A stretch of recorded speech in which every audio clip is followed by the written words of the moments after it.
So it appears Tottenham are choosing to not learn from any of their mistakes. Tottenham would like to keep João Palhinha at the club beyond the end of his loan. They're generally happy with him, but they're unwilling to pay the 25 mil. And obviously a lot of this depends on if we stay in the league. That, partnered with the Spurs board wanting Sebastian Kehl to rebuild the team alongside Johan Lang, is just not good signs going forward. So they want the new director to rebuild alongside Johan Lang, who sat there after the January transfer window and told us no need to panic. We didn't want to panic buy. No one can improve us in the short, medium or long term.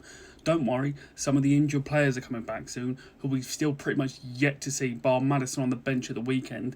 The fact that the club want to continue and build this process with him still here after overseeing two of the worst years pretty much in our history, bar the Europa League, it's a really worrying sign of where this club wants to go. I don't even know too much about this Kehl geezer. The Dortmund fans have pretty much been like clowning it, so that's never a good sign. When you take a player or a staff member from a club or, you know, their previous club, you don't want them laughing. Do you know what I mean? You want them going, oh my God, why are they leaving us? We need them, blah, blah, blah.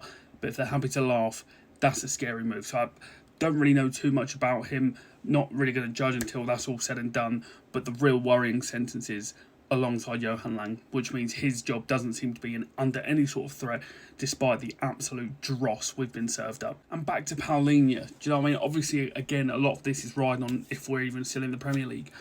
But this is not the solution to our problems. You can see our problems. Our problems have been abundantly clear since the start of the season. Even when we got him, we need a passer. And I know there's going to be some comments going, oh, well, they might get a passer as well. That's not how they work. Do you know what I mean? What have you seen from this club that make you think they're going to address that issue? Because this doesn't do it. And Tottenham are a one-in, one-out kind of job. They'll see this and go, oh, well, look, we've solved our midfield problem. When I know he's not the answer, you know it, pretty much we all know it, but for some reason that, you know, he chucks a couple of tackles in, he's passionate, so like, do you know, like, I'm actually sort of starting to lose words when it comes to the inability to properly assess this squad and what it needs.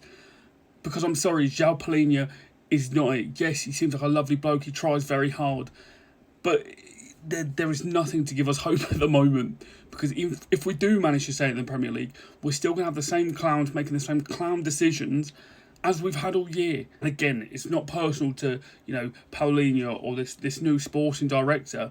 It's just, you know, more evidence that they don't really know how to build a proper functioning team at a high level. All we can work off is what we're seeing, and at the moment, it is just not good enough.